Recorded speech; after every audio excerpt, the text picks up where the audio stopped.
Happy Wednesday. And yes, I am in a hot tub.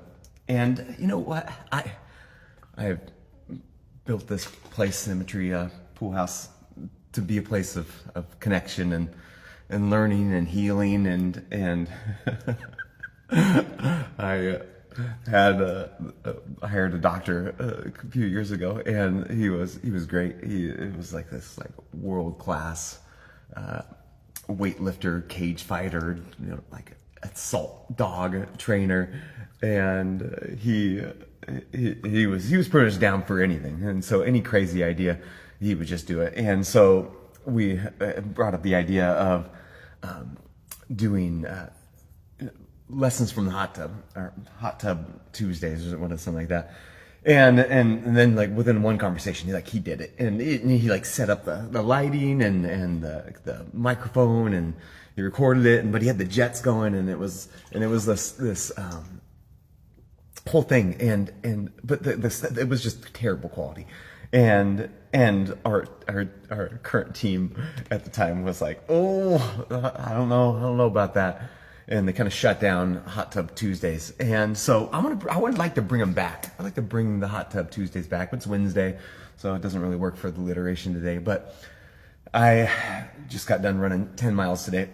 And so now I'm going to do the hot and cold submersion to reset the vagus nerve, to get the optimum training out of it. And so I got a message from my good friend Curtis on the way to here. And Curtis is a remarkable human being, because he is someone who I grew up with back in high school when I sold drugs. He's someone that bought drugs from me, and we've been in touch off and on over the years. And he struggled with addiction and drug addiction and alcoholism, and then one day I'm in my office and I get this call from the sheriff's department. And let me think. Back it's 9 years ago. And 9 years ago, I get this call, and it's the sheriff's department. And let me tell you, it like never feels good when someone's like, hey, the sheriff is on the phone for you. Even if you've never done anything to your knowledge that is illegal. It's like, oh, what did I do? And that holds true with any kind of government agency. When they call and they're like, want to talk to you, it just never feels good. So the sheriff's on the phone. And so I get on the phone. He goes, I got your friend here.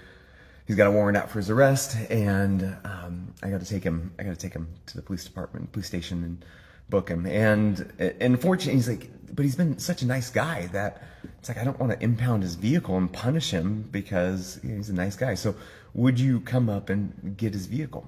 And so, hi Kelly, you gonna come out and join me? The door's unlocked. So you just come on down. I'll pop the rest of this open up. You can come join me. No one else will join me in the hot tub talks. So if you could be so bold, I'm here.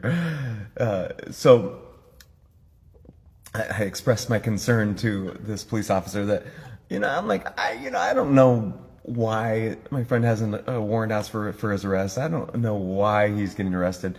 And I don't know what's in his vehicle. And I don't really want to be driving a vehicle that could potentially get me in trouble. So this police officer, he's like assures me, he's like, I'm gonna give you my card, get the vehicle. He's like, I don't want to search the vehicle. I don't care what's in it. This person's participating. I just do my job. So I come up, get the car, and ends up, my friend goes to jail for a while. And in the time that he's in jail, his girlfriend, who is also an addict, steals all his money. And so, I mean, all of it. He was a construction worker that goes out of town and works and makes a significant amount of money. And so he's now bankrupt. He doesn't have anything. Everything is in collections, even though he was making a lot of money. And so he calls me from jail, and we talk several times over the next month. And he's like, I don't know what I'm going to do. I don't have any money. I don't have a job. I don't have a license now. And so I told him he could come stay with us. But there was just one exception or caveat, and that caveat is that he couldn't drink. Like, it's like clearly like he has a problem with drinking. He drinks and he makes bad decisions, one after another after another.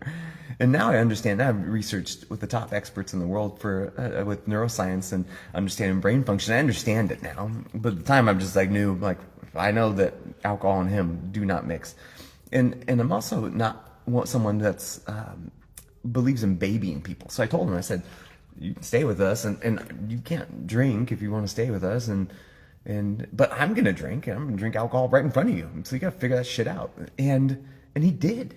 And the crazy thing is now he has been sober for 9 years, and he has a house, has a wife, has kids, and he is an incredible example of a person that is held to a standard and then follows that standard. And then once he's strong enough, then maintains the standard for himself. And our talk that we're doing on Thursday is the stop the spread of The Walking Dead. Because it probably is not a surprise to you that my friend's parents are also addicts, and a lot of families have this they call it familial trauma that's passed on, but really it's like a virus. It's like a virus that is unstoppable, and it's just a matter of if you're going to build up your resilience enough so it doesn't affect you. And I know that's a novel concept after the last several years of training that we've received from our helpful people in government. But it's like you have a choice. You have a choice to stop the spread.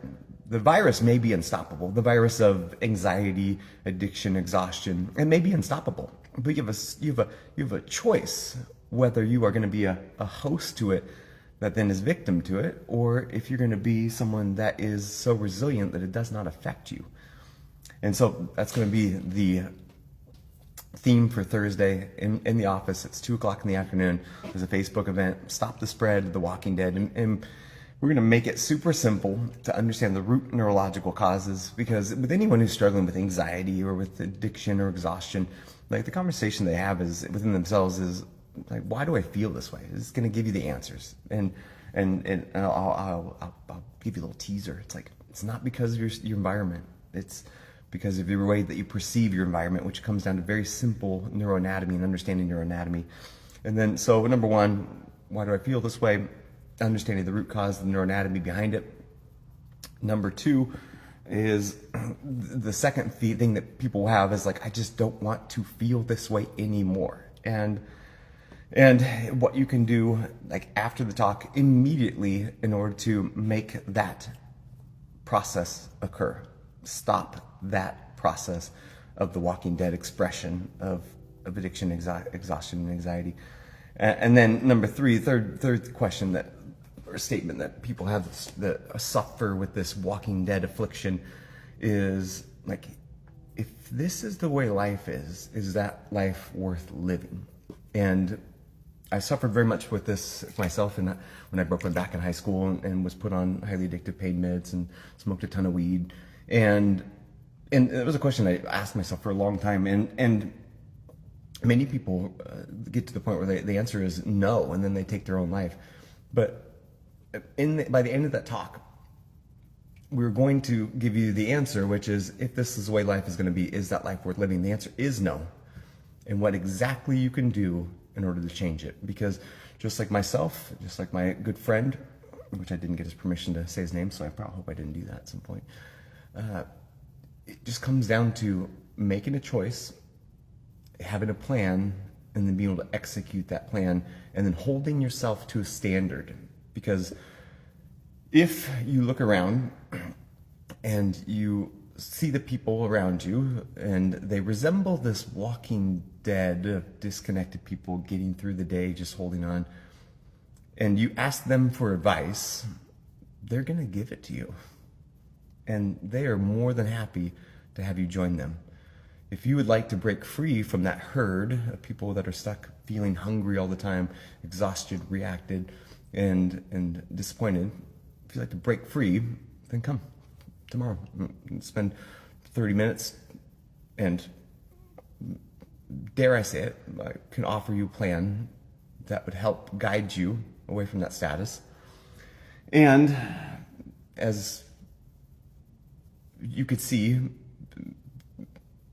like, being healthy is awesome. Being The Walking Dead sucks. Let's just be honest about it. Know that life is not worth living. It's time to break free from the herd. Okay.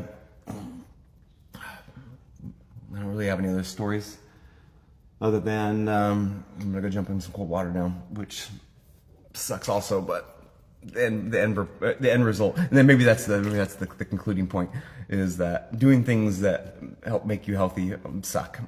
Exercise sucks. Doing the vagus nerve stimulation sucks. Doing the sauna sucks. Having to go and get adjusted sucks. Yeah, but the end result is better health, which is awesome. And being part of The Walking Dead, day in, day out, just doing the things, also sucks. So either way, it sucks. So it's just a matter of what's your end goal? Which road would you like to walk down? And I'm gonna go ahead and commit to it. I'm starting Hot Tub Tuesdays, starting next week. Alliteration for the win.